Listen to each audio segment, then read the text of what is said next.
I'd like to thank you all for coming. This morning, I've been asked if I would talk about how this experience happened. So I'll do that because there's people from England and people from New Zealand came all that way, and I think they should know. And there's something else I'd like to explain to you. Under no way, shape, or form am I talking religion. And if you are a religious person, immaterial what it is, if you hear what I'm saying, you'll understand your own religion more than you've ever heard in your life. So I don't want to do that, and I don't want to talk about politics. I just want to talk about truth. And 34 years ago, I was a welder, grade 9 education. Just an ordinary, everyday human being. And was having a little bit of trouble in my marriage. It wasn't because Barb and I didn't love each other. It was something really, really bad called a mother-in-law. And I kept blaming my mother-in-law for all her problems because she stayed with us. And during that time, if you remember, in the early 70s was a kind of hippie time.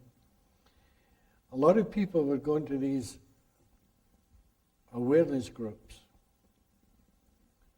And people, my friends, would say, why don't you go to one of those groups and just see if you can get some help?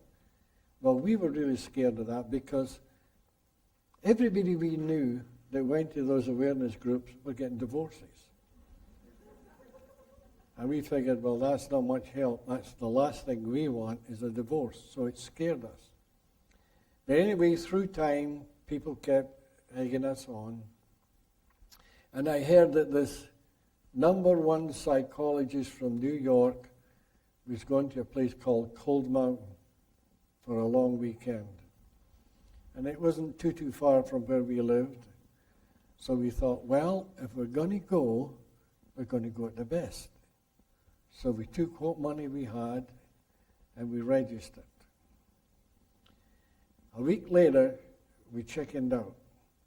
We phoned up and said, we've changed our mind, we don't want to come. We were too scared. So 2 weeks later, we decided to go again. So we phoned up and re-registered. A week later, we phoned up and said, we've changed our mind.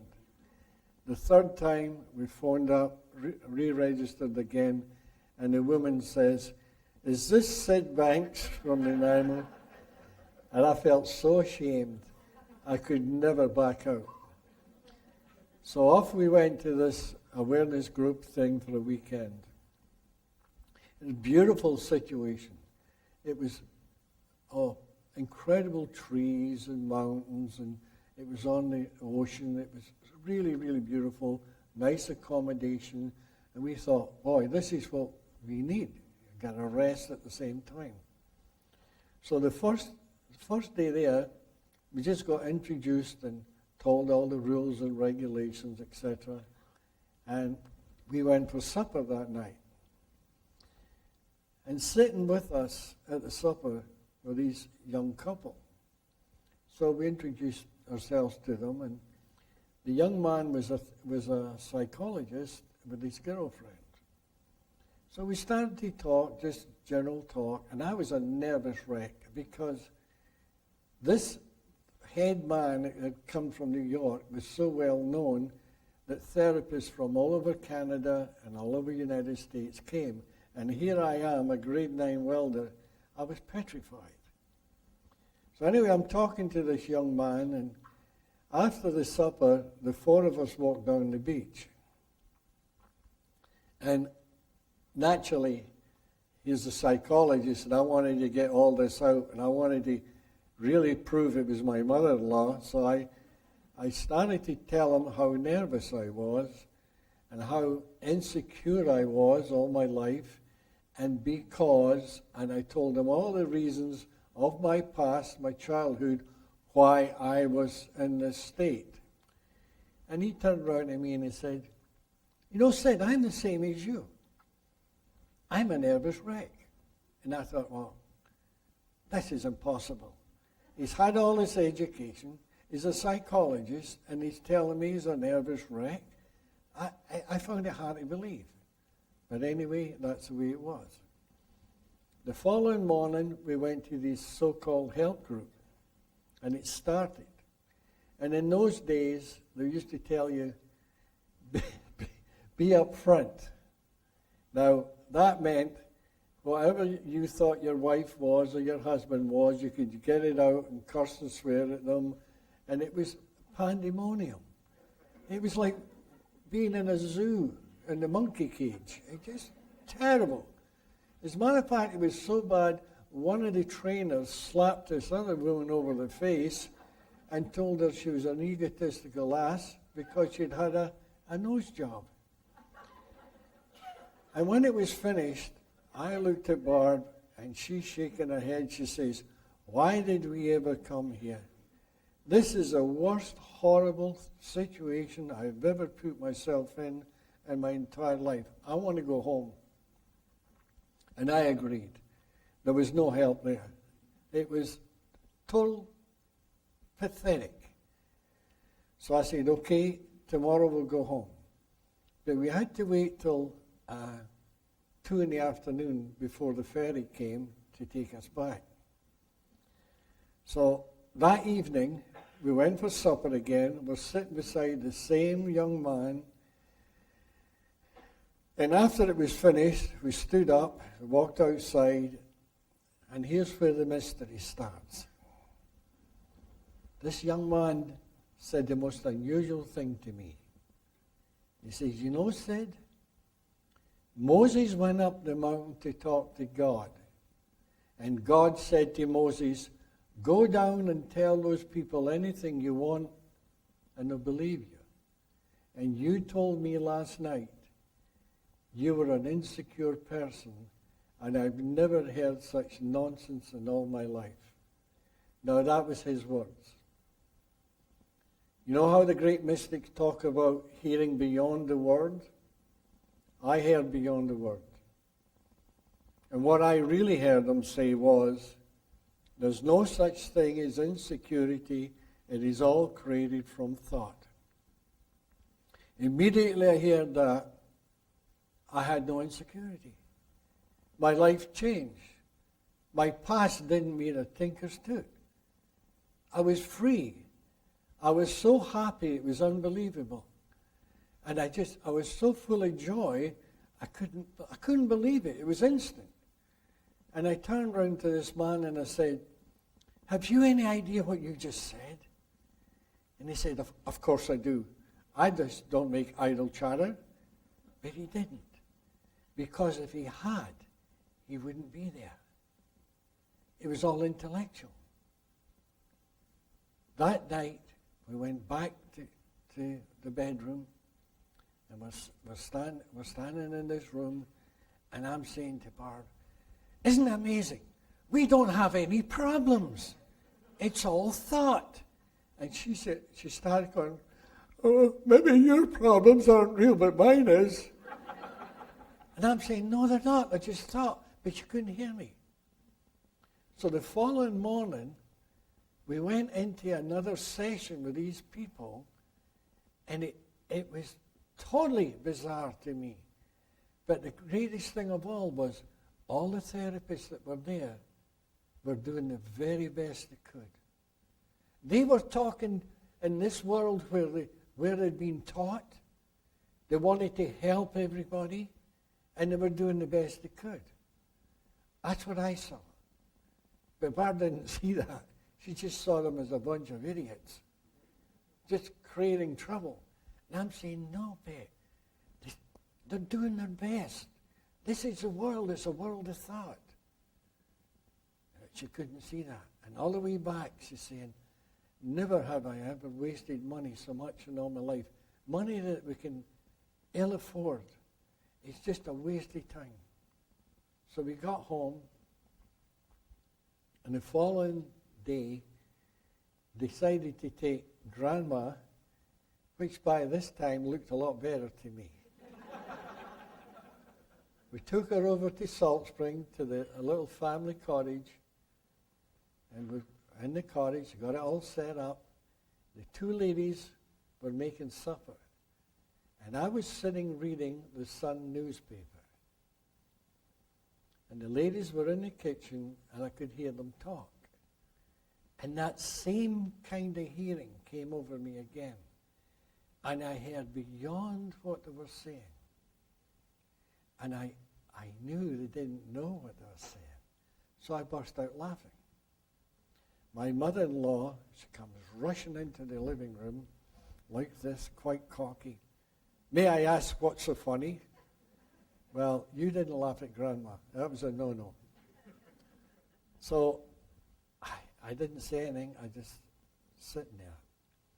So the two ladies sat down in the living room, and if looks could kill, I was a dead man. And I thought to myself, boy, I'm in trouble with two women here. I've got to try and get myself out of this. So I stood up to explain to them why I was laughing. Instead, I looked out the picture window at the ocean. And all of a sudden, it was like I was losing control of myself, and I was being sucked down this tunnel. And right there and then, I realized the true nature of what you call God. In that moment, I realized the true nature of what you call divine mind. And I was shrouded in white light, buzzing white light. It was just like I was in the middle of it.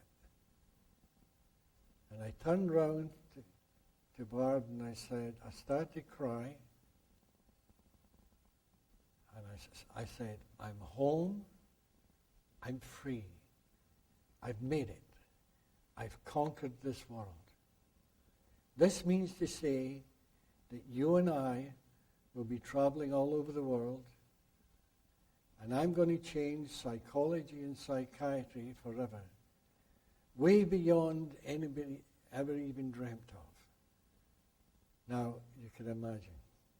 These two women just stood there, dumbfounded, because they thought I had flipped. I'd definitely lost my marbles. But what I realized when I had that insight, when in the middle of it, I realized, and this is very important, because what I realized was life was a divine dream, suspended within the boundaries of time, space, and matter. Now, at the beginning as I talk, I talk in a mystical manner. It sounds mystical, but it's so logical, so simple, that's what's making it mystical. And I'm sure that most of you will never get it. You'll never understand what I'm saying. But if you get a nice feeling, you're getting it. If the intellect comes in and says, oh, I know what you're talking about, and you get angry, or you get a little put off at me, you're not getting it. I remember once I was talking to about 200 people. And this lady got up halfway through it. She says, Sid, may I say something? I said, yes, what is it? She says, I don't know one damn word you're talking about. And I said, that's good. She says, what do you mean good? I came here to hear you, and I don't know what you're talking about, and you're saying that's good? I said, yes, it's good. And she says, I don't get this. And I looked at the audience and I said, well, everybody in here, please raise your hand if you don't know what I'm talking about. One hand went up. One hand said they knew what I was talking about. And that one hand argued with me all night.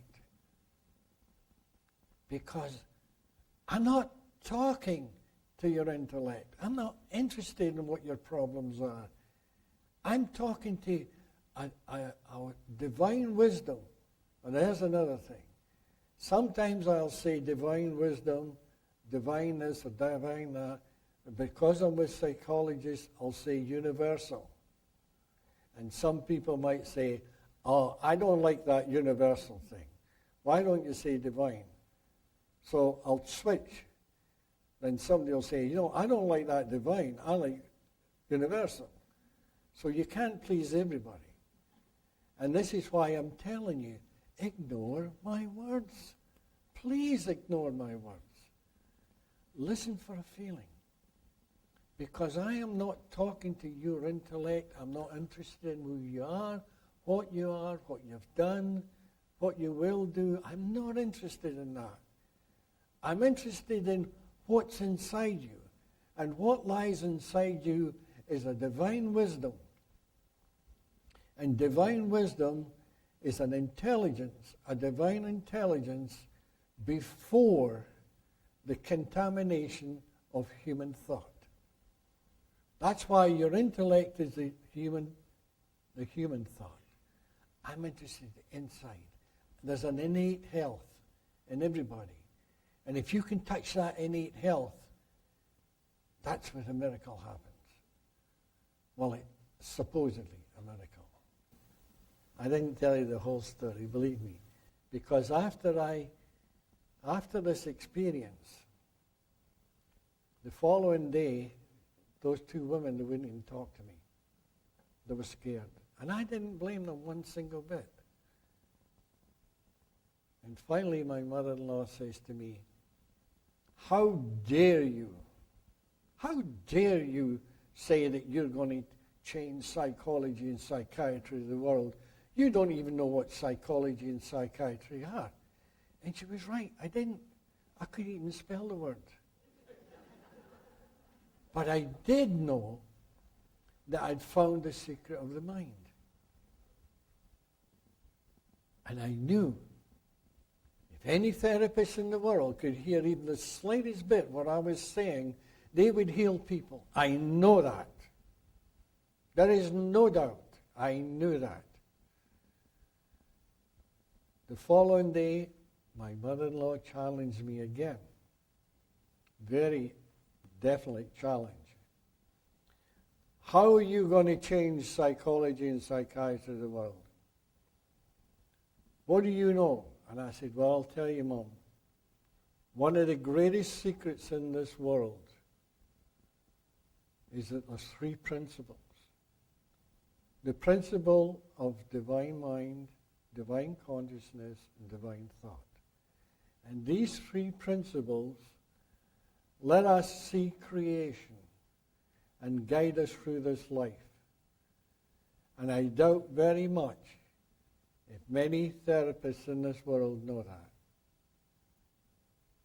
Then she challenged me again and said, well, what are those three principles? I said, well, and I never knew this before in my life. You must understand this is the first time in my life I've ever spoken about it. And without thought, I said, divine mind is the universal intelligence of all things, whether in form or formless. Divine consciousness is the gift that allows us to see creation and all it entails. Divine thought is the gift that allows us to go through this world as thinking creatures. Well, it was pretty bad, the results of saying that. 3 days later, I went back to my work where I'd worked for 12 years. Everybody knew me, but they didn't. Very few even recognized me. I went to go in my locker and somebody grabbed my wrist and said, why are you going in Scotty's locker? My face had changed. My voice had totally changed. My attitude had changed. The way I behaved to people changed. Literally everything changed. And I saw everybody in this work, 200 or 300 people, all coming from those three principles. The ones that were angry, we're using them to become angry. The ones that were happy, we're using them to be happy. The ones that were insecure, we're using it to be insecure. And it was a thought. The thought is the secret key that was creating the reality. Thought creates this entire world.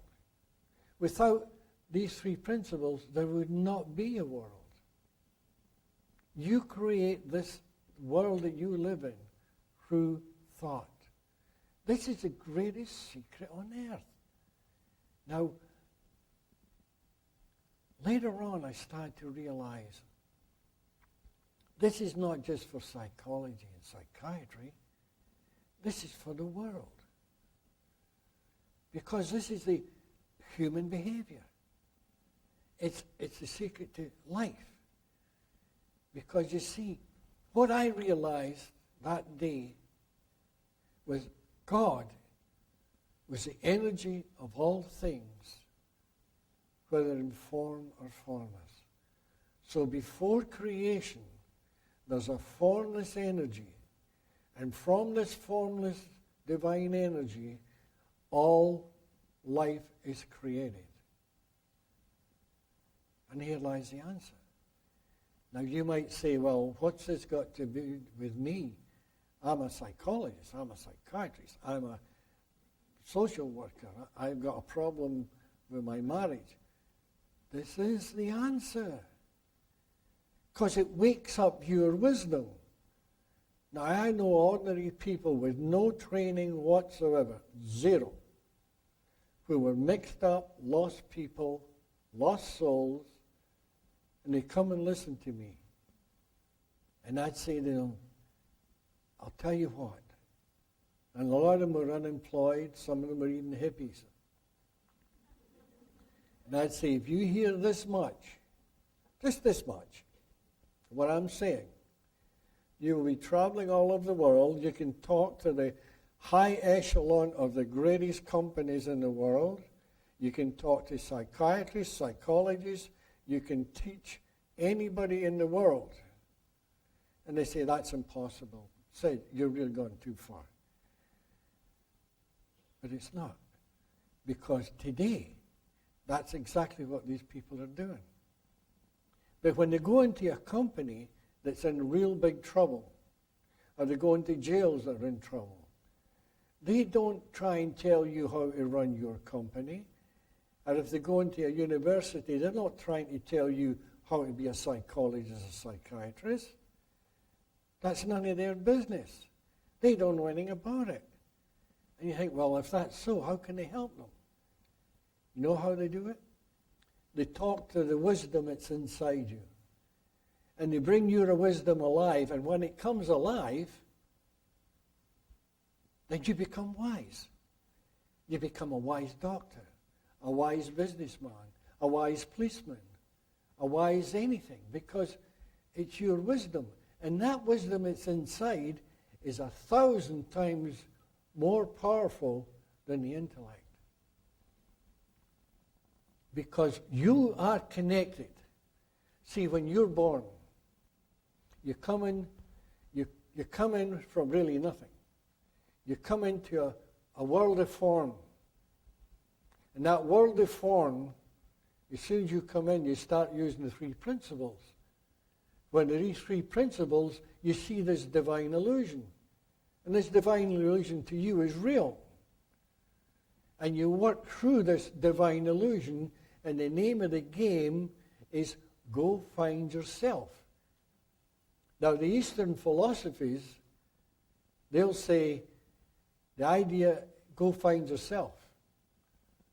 Now, people go all over the world looking for themselves. But they'll never find it because that's not what they're talking about. That's a metaphor. What they're saying is find the true truth that's inside yourself. And your self is that what, well, there's lots of names you can put on it. It could be called God. It could be called anything. There's many, many names you can put on it. And I don't even want to put a name on it. But no matter what name you put on the truth, it is not the truth. It's a metaphor. If I say to you, I saw this beautiful tree, I'm not telling you what a tree is. I'm just telling you a word that describes something that's alive. And that's the same with the truth that's inside you. And this is where the secret is.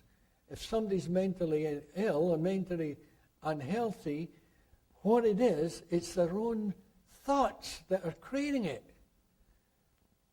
If you're mentally sick because of your thoughts, and you change your thoughts to positive, you become a healthy human being.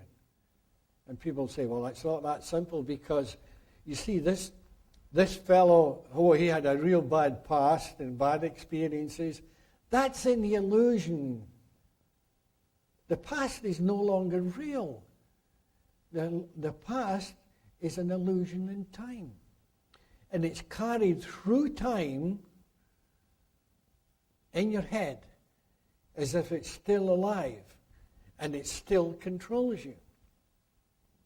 Once you see that the past is just an illusion, it's finished, it's history, then that frees you from all the problems.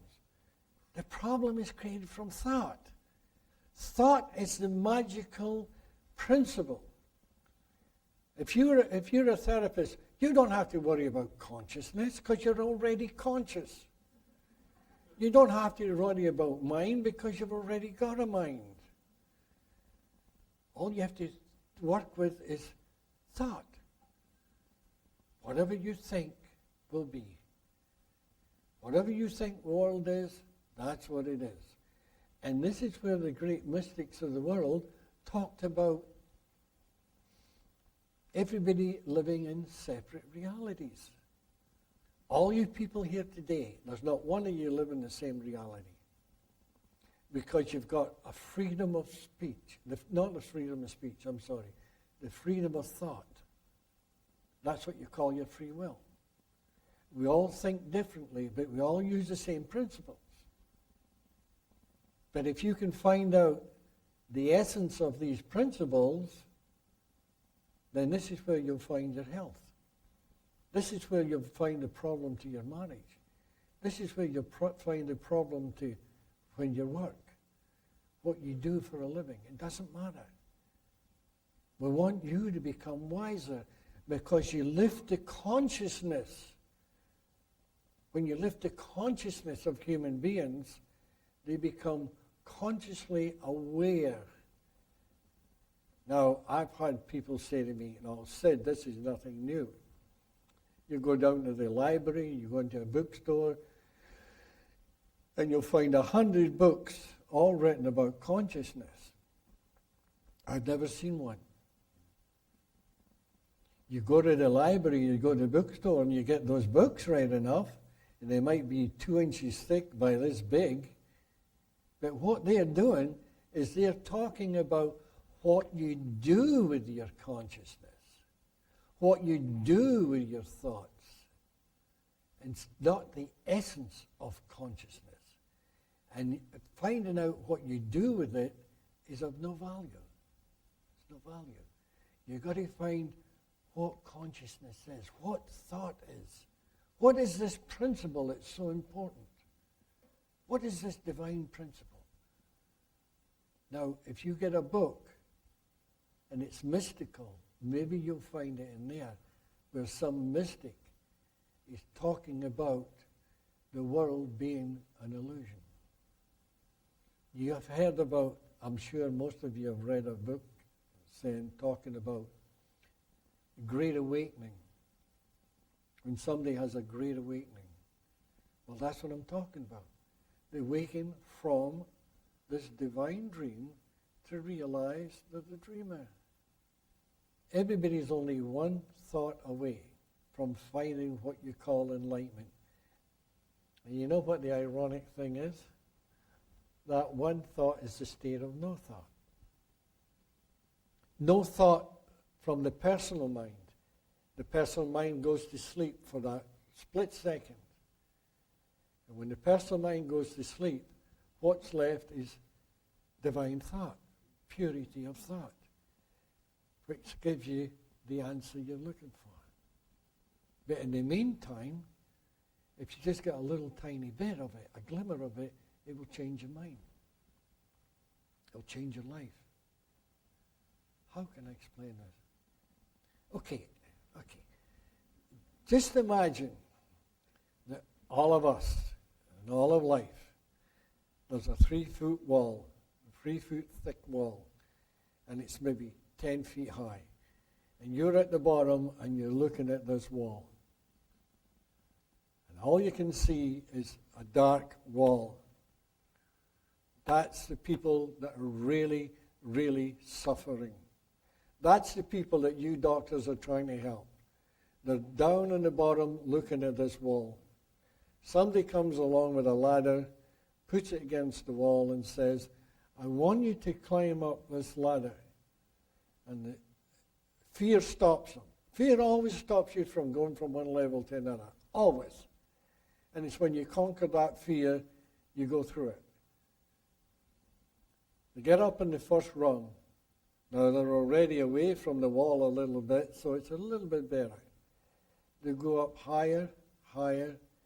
Then all of a sudden, they see very, very little, and they see beyond the wall, there's a little bush, and it's green, and a bit of sky. And they say, wow, I didn't know life was like this. And the mystic will say, well, I told you it was there. Well, why didn't you tell me before? I say, I've been telling you for years, but you won't listen. All those wise people from the beginning of time have always said this. So anyway, through time, you start going up the ladder. And each rung of the ladder is a level of consciousness. You go up the ladder another rung, and you see beyond the bush, and there's lawn, green lawn, and there's trees. You keep going up, then there's beautiful skies and lakes. And all of a sudden, you get to the top of the ladder, and everything looks beautiful. You're seeing the world as is. And you're standing on top of this wall, and you're saying to people, why don't you come up here? The sun's shining. What sun? There's lakes. What lakes? They don't see it. And it's not until they start walking up. Then, when you get to the top, you realize there is no wall. It's all an illusion. You were at the top of the ladder all the time. And that's how it works.